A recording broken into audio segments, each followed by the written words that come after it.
Welcome to Silicon Scoop, where we dive into the latest tech news impacting the world. Join John Irwin and the Startup Coach as they explore the tech news that matters to you. Stay ahead, stay informed, and now on with the show. We thought it was a done deal, but Beijing just issued a $2 billion return to sender notice on Meta's biggest AI play of the year. If you thought a Singapore office was enough to escape China's regulatory reach, the Manus block just rewrote the rules for the entire globe tech industry. So we all heard about the $2 billion deal where Meta bought the Chinese company Manus. Yeah. China's NDRC has ordered Meta to fully unwind its $2 billion purchase of AI startup Manus, despite the company being incorporated in Singapore. Regulators ruled that because the tech was born in China, it remains a national asset under strict export controls.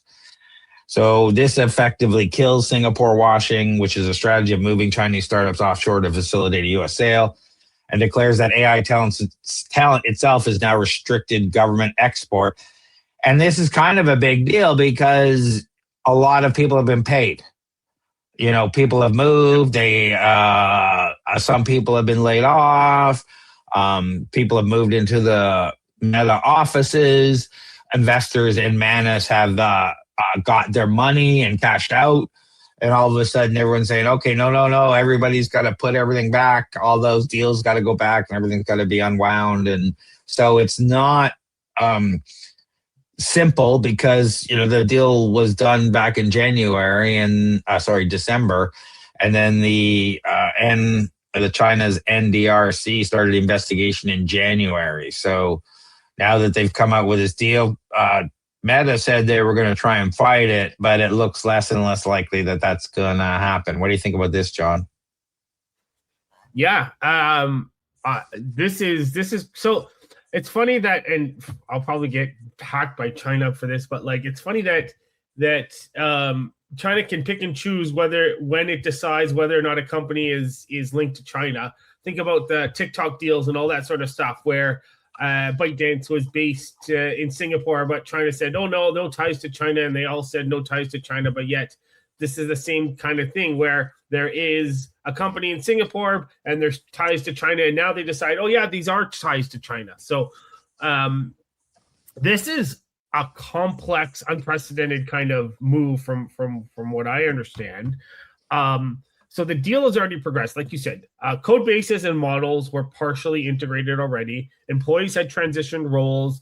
Intellectual property had been shared. And so reversing it is going to require re-separating AI models and training data, reassigning or relocating engineering teams, untangling licensing and ownership rights. This is going to be technically and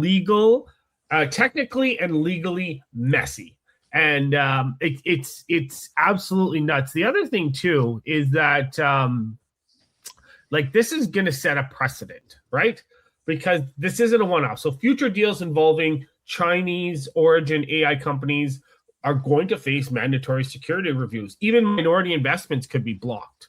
And so there's going to be slower cross-border M&A, which is merger and acquisitions. There's going to be more joint ventures instead of acquisitions. There's potentially increased geopolitical friction in AI.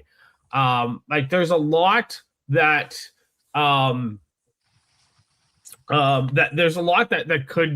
could be affected by this. And China didn't just block the deal; it actually reportedly restricted founders' travel and investigated personnel movements. So I guess China's saying that in AI, the engineers are the asset, not just the product. So this, I can't say I'm surprised that China did this, but yeah, what are your thoughts on this? I know you kind of introduced this. What do you think about this? I guess it's just kind of getting to the point of we're trying to. The world is changing, and what is a strategic company asset has changed, or country asset. So whereas I think a few years ago people wouldn't have batted an eye at this, the world has changed, and we realize that AI whoever loses the AI battle loses the world, as it were, on the military front, and they don't want any of these AI stars or companies or assets to leave. I don't know if, for example, if OpenAI was bought for China, would the U.S. allow it to go through? Probably not. Yeah. Well, look what they did with TikTok, and that's just like videos and stuff, right? But there's deeper things to that TikTok thing than just what's on the surface. It's more user data and stuff, but that's a whole other question. No, but there's deeper reasoning behind it besides the user data, is what I'm saying. But we don't have to get into it. So think of this update like trying to sell a custom-built supercar. You might have moved the car to a garage in Singapore, changed the license plate, but the country where the engine was designed and master mechanics live have just stepped in and said, it's our proprietary engineering. You can't sell it to a rival team no matter where the garage is located. So the unwind order was issued April 27th. Just a few days ago. Meta has preliminary deadline of several weeks to comply. The cost, like I think we mentioned, was $2 billion to $2.5 billion deal.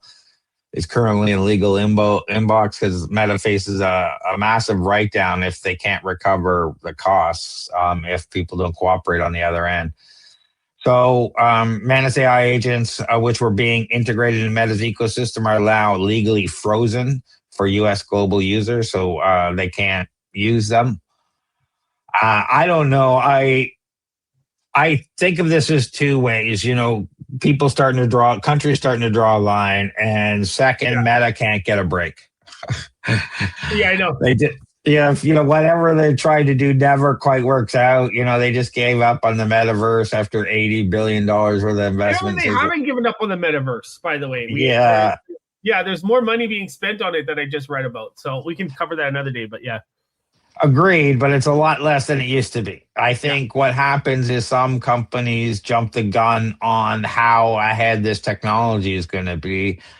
And the virtual 3D world has been promised to us for 25 years.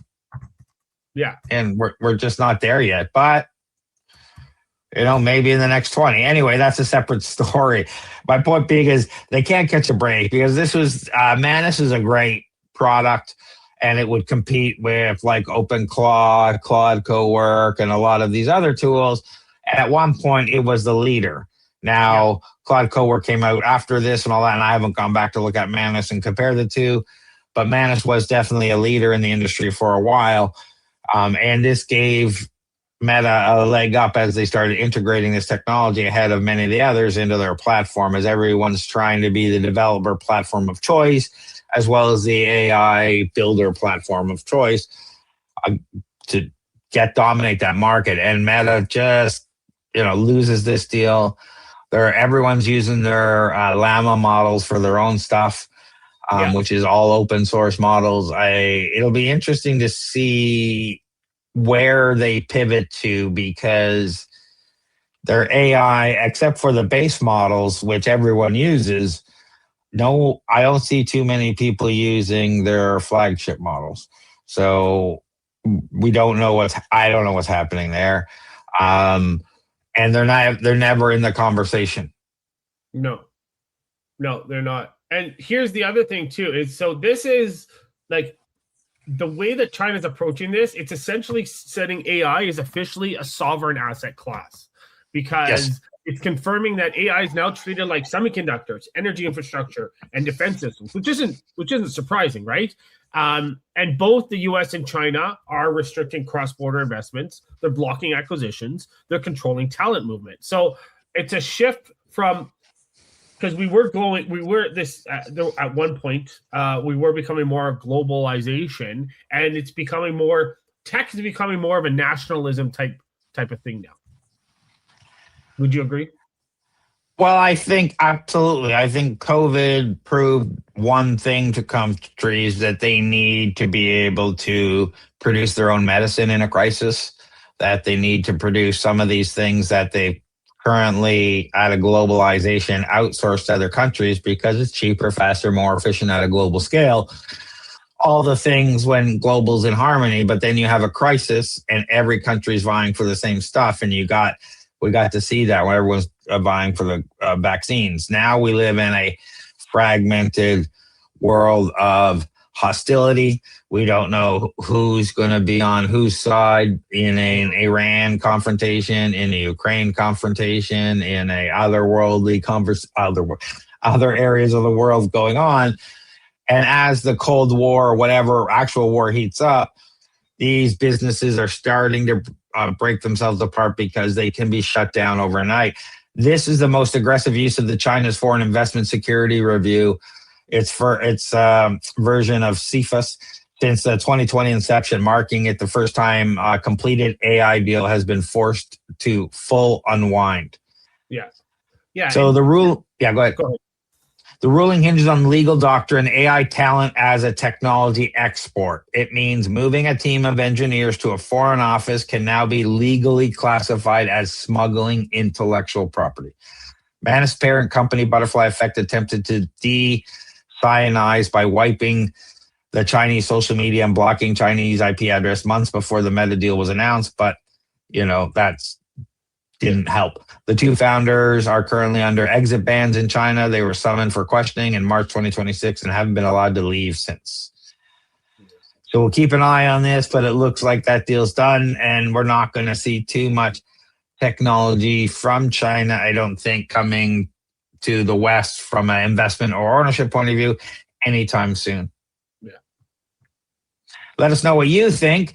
China just proved that in the AI arms race, the engineers are just as regulated as the engines. Does China have the right to claim ownership over talent just because they were trained there? Or is it a massive overreach that will stifle global innovation? Let us know what you think in the chat. Tired of drowning in repetitive tasks while your competitors race ahead? Every minute you spend on manual data entry, scheduling, and routine processes is a minute you're not growing your business. Flowgrammer.ca transforms your workflow chaos into seamless automation. We build AI-powered systems that handle your busy work so you can focus on what actually makes you money. Our clients typically save 15 plus hours per week and see their productivity double within 60 days. Visit flowgrammer.ca for a free automation audit. That's flowgrammer.ca. Stop working in your business and start working on it. What do you got going on, John? Just plugging away, helping companies with government funding, attending events, probably startup drinks or a Flowgrammer event. How about you, Craig? Lots of stuff going on. I honestly don't know when this is going out. I have to check. I think it's going to go out in April. But there's all sorts of stuff going on. If you don't know about OpenClaw, it's the latest AI automation agent that's taken the world by storm in 2026. And OpenClaw Toronto chapter just launched. And we have all sorts of events going on. So check out openclawto.com. Our first demo night is April 14th. We have a Builder Cafe on April 10th. We have a bunch of other events. There's updates every day. We've deconstructed the latest 2 betas over the weekend that was launched in OpenClaw and what you should do about them. There's a bunch of articles over there. Go check that out. We're also over at flowgrammer.ca where we do N8N automations. We run the Flowgrammer community and do Builders Hub and connectivity for AI and business automation agents. And for everything else, head over to TorontoStarts where we hook up startups and investors at our Startup Investor Drinks. We do mentoring, we do workshops, we have a list of investors. There's a whole bunch of content over. You can also book me over there if you want a meeting with me to talk about whatever, help your startup. Check out TorontoStarts.com. But John, if people are looking for non-dilutive funding, where should they go and what is that? Yeah, non-dilutive funding. We're talking government grants, tax credits. Come find me on LinkedIn if you have any questions. Right now is shred time, SRDD. But come reach out to me too. If you've got a startup, if you've got a company, reach out to me if you have any questions. And if they have company questions about their startup in general, where do they find you, Craig? Yeah, find me at TorontoStarts.com. But John, just before we go, something's open right now, and it's closing May 31st. Thank you. Can Export. And what? Yeah. So what if should you have people at know least about that? $300,000 in revenue in the previous year, and you're looking to expand outside of Canada, reach out to me and we can put together, we can talk about an application for CAN export. All the links we talked about will be in the show notes, wherever you're watching this. Thanks for watching, everybody. Leave us a comment, give us a like, give us a subscribe. We really appreciate it. Thanks, everyone. Thanks, everyone. Thanks for tuning in to Silicon Scoop. We hope you enjoyed this episode's dive into the latest tech news. Stay connected with John Irwin and the Startup Coach on LinkedIn and subscribe for more insights and updates. Until next time, stay ahead, stay informed.